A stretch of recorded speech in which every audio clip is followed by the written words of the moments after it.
Хай манайхаа. Яг одоо 2024 оны 7 сарын 10 за маргааш хатан болох гэж байна. Тэгээ би шуурхай мэдээ оруулах гад бичлэг хийж төлөвлөөгүй ерөөсөө бичлэг байгаа шүү. Яг тэгэхээр миний Instagram модны skincare гэдэг энэ хаяг дээр маш олон хүмүүс Рүжэ чаа юу хоёрын талаар бичлэг оруулаад өгөөч ээ. 4 жил үргэлжлэх гэсэн тийм цуурхал дахиад бүр шинээр сэдрээд гараад ирсэн байна. Энэ нь бол штэ Рүжэ чаа юу хоёрын талаар бичлэг 2023 оны 8 сард бол бичлэг хүргэжсэн.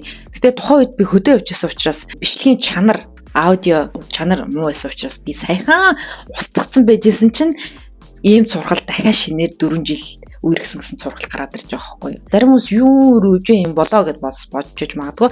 За Рүжэ гэдэг нь болохоор Blackpink-ийн Рүжэ гэлж байгаа шүү. Солонгос Рүжэ гэдэг олон улсын одоо фэнүүд нь болохоор Rose гэж нэрлэдэг юм байна шүү. За тэгвэл ингэж бас тайлбарлахгүй бол доороос комментороос хүмүүс муулаад ороод ирнэ. Рүжэ болохоор 1997 оны 2 сарын 11-нд төрсөн. Чаа юу яг адилхан 1997 оны 3 сарын 30-нд төрсөн. Хоньны орд юм байна. Рүжэ болохоор хумхийн орд юм байна. Тэгэхээр энэ хоёр Рүжэ арай ихч нэг саран гарангийн өмнө төрсөн гэсэн үг.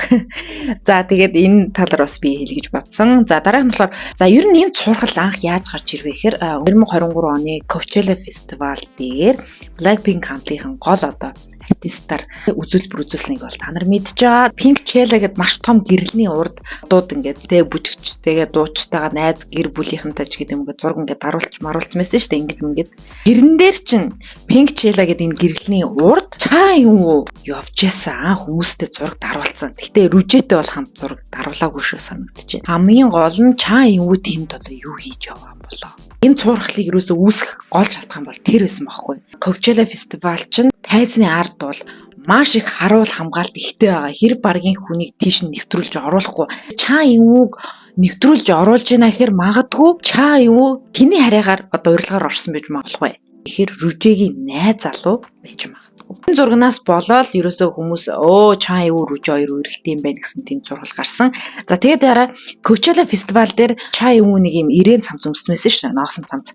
Яг тэрнтэйгээ ингээ зураг даруулж хахад яг тэрний бараг нэг алхмны цаана Рүжэ шиг юм шар үстэй хүүхэн. Гэхдээ нүүр нь ороогүй.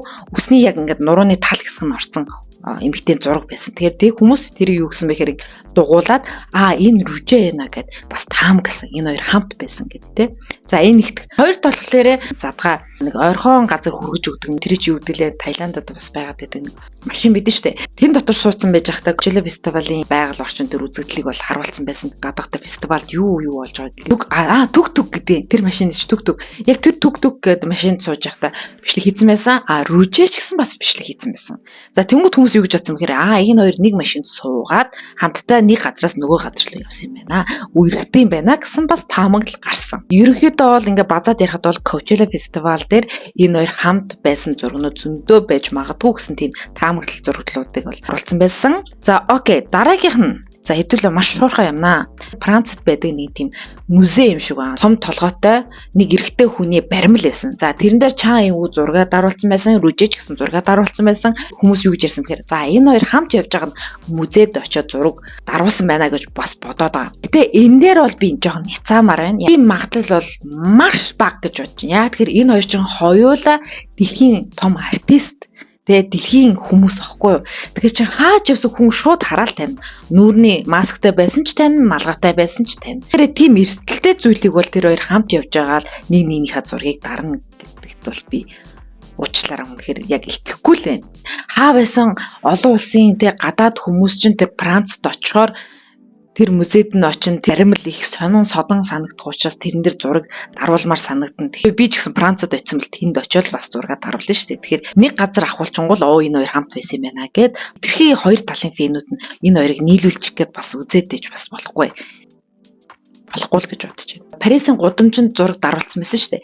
За тэнгууд энэ хоёрыг бас хамт байгаа гэж бодоод байгаа. За энийг би бас няцаамаар байна. Зүгээр миний бодол шүү. За уучлаарай. Тэгээд анзаараарай. Тэр хоёр зургийг ингээд харах юм бол тэнгэрийн өнгө тэнгэрийн уур амьсгал шал өөр байгаа. За нэг нь болохоор нартай, нөгөөх нь болохоор бороо орхож байгаа нилээн бүрхэг тэнгэр байгаа байхгүй юу. Рүжэгийн эсвэл чаа юугийн менежерч гэдэг юм уу, гарын албаных нь хүн л зургийг дараад тэгээд Instagram дээр оруулсан болов гэж бодож байна. Тэр Парисын гудамж чинь зөндөөл гудамжууд байгаа. Тэнд заавал адилдах гал энэ хоёр л үргэлдэг байж магадгүй гэл Энэ хоёрыг яаж хийж байгаа л нийлүүлэх гээд байгаа байхгүй юу? Хамгийн гол нь шүү дээ. Бас энэ хоёрын хугацаа нь адилхан, пост оруулсан адилхан нэлийн ойрхон төстэй гэж хүмүүс яриад байгаа. Уучлаарай. Яагаад гэхээр шүү дээ. Парисын фэшн 7 хоног чинь хаврын улирал, зуны улиралт те намрын улиралт болж байгаа шүү дээ.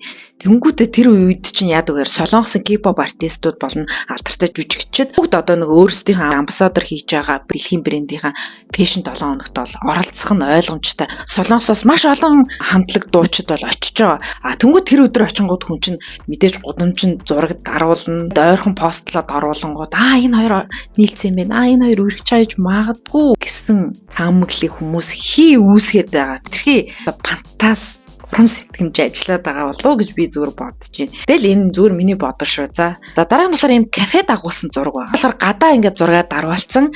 Гэхдээ энэ нэг болохоор хүмүүс болохоор энэ хоёрыг болцож байгаа гэсэн зурглыг бас дараагийн маш том зургал болсон байхгүй. За энийг би бас яг өөрийнхөө бодлоор бодох юм бол яаж ч утсан ингээд наривчлаад харах юм бол энэ хоёр хамт байгаагүй нь харагдана. Одоо ингээд харах юм бол Рүжэгийн захиалсан зүйлс нь болохоор мөстэй, лимонтой нэг юм уух юм захиалсан байгаа. За хоёр хүн захиалсан байгаа. За мэдээж тэр зураг дарж байгаа хүн хамт авахсан байж тараа. Гэхдээ би тэр эмэгтэй хүн болов гэж бодож байна. Жиг дандаа л менежерүүд нь дагаж явдсан штэ. Найз нь тий. Тэгэхээр эмэгтэй найз нь байсан болов гэж би бодож байна. Уух юмны сонголтыг ингээд анзаарах юм бол чай өвгийн авахсан зураг нь болохоор шаал өөр. Та нар ширээний өнгийг хардаа. За тэгээ Рүжэгийн ширээг харах юм бол хар өнгөтэй. Чай өвгийг болохоор одон материалтай байгаа зү. Тэгэхээр шал өөр. Гэхдээ нэг анзаарах юм бол тэр сант нь бол ялчгүй материал дагвар дизайн бол үнэхээр адилхан л л дээ. Гэхдээ ширээ бол өөр илүү шүү. Рүжэгийн болохоор уух зүйл нь 2 стакан ширээн дээр бол байсан. Чай өвгийн болохоор 4 стакан байсан. Нэг нь болохоор өөрөө ууж байгаа. Ууж байгаа юм бол гэж харахаар Харвас пиа бэлээ. Тэгээ чаан уу яг найзуудтайгаа явж байгаа нь яаж харагдсан бэхээр яг түүний яг цаад талд нь эрэгтэй хүн сууж байгаа зү. Зүгээр эрэгтэй найзуудаараа ингээд уулзж яхад нь бас фантазлаад энэ хоёр үрдэг гэсэнтэй TikTok-оор шал дими бичлэгүүд бас яваад байгаа байхгүй. За энийг бол би бас л нэцаамаар байна. Энэ хоёр үрдэггүй байх гэж би бодож байна. Хэрэг мэдээж одоо юу гэдэг Рүжэ чаан юу хоёр үрхүүл бүр сайн байна. Би хэрэг тэр хоёр үрэх юм бол би бүр их баярлна. Дэлхийн хоёр супер од хоорондоо үргэхээр бид нэр хоёр талын фэнүүд бол бүр маш их баярлна үсттэй тий.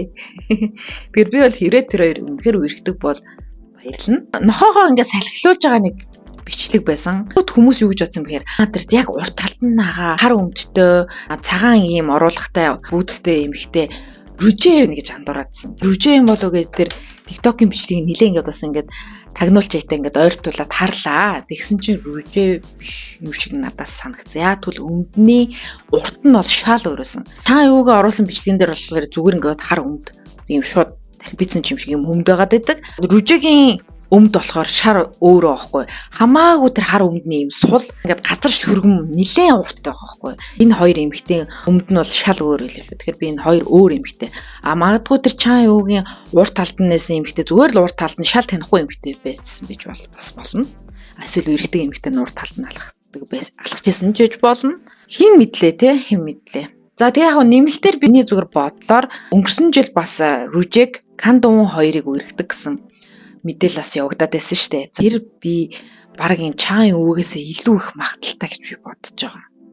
Яагаад гэж болохоор нэг тийм дизайнер залуу, ийм сахалтай залуу тэр зургийг оруулаад баг хэдэн цагийн дараа ч илүү хэдэн минутын дараа асуудал үүсэнгүүтээ шууд тэр зургийг устгацсан байхгүй. Тэгтээ нөгөө фэнүүд нь айл үжийн скриншот хийгээд тэр зургийг авчлгүй л яах вэ? Тэр зурган дээр яасан бэ гэхээр ингээд маш олон гадаад хүмүүс байсан. Дандаа ийм Европ хүмүүс байжсэн чинь тэнд хоёрхан Аз хүн байсан. Хэн байсан бэ? Рүжэг, жүжигчин Кандун хоёр.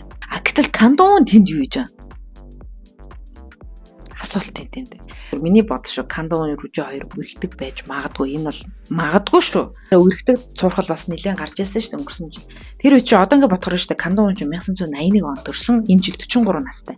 Рүжэ чи 97 он гэхэр чи энэ хоёр бүхэлд 16 насны зэрэгтэй байхгүй. Тэгвэл Кандун Солонгосын маш олон эмэгтэй алдартнууд бас крашладаг байхгүй юу. За тэр дунд нь шүү дээ. Дуучин Аю хүртэл Кандун крашладаг. Тэр хоёр чи хамт кино тоглож байхдаа Аю киноны үгээ мартах тийм асуудлууд үүссэн гэж байгаа. Тэгэхээр тийм үнэхээр их царайлаг байсан гэж байгаа. Кандун. Тэгэхээр камераар тэгж царайлаг байгаа юм чинь бодит амьдрал дээр бүр их царайлаг гэсэн үг байхгүй. Кандун ч угаасаа Солонгос эрэгтэй царайлаг хүмүүсийн айкон тийм залуу байхгүй.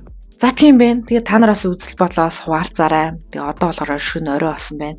Хурдан шиг энэ бичлэгээ YouTube дээр хурдан оруулахгүй маш олон хүмүүс хүлээж байгаа. Дараагийн бичлэгээр стирилээр ямар хүмүүсийн талаар алдартнуудын талаар бичлэг үзмээр байгаагаа бас бичээрэй. За мөн яг энд харагдаж байгаа оддын skin care гэдэг Instagram хаягийн маань бас дагаарай. Бараг сар гарангийн өмнө 17 мянган дагагчтай байсан чинь одоо 33 мянган дагагчтай болсон байгаа. Тэгээ маш их баярлалаа.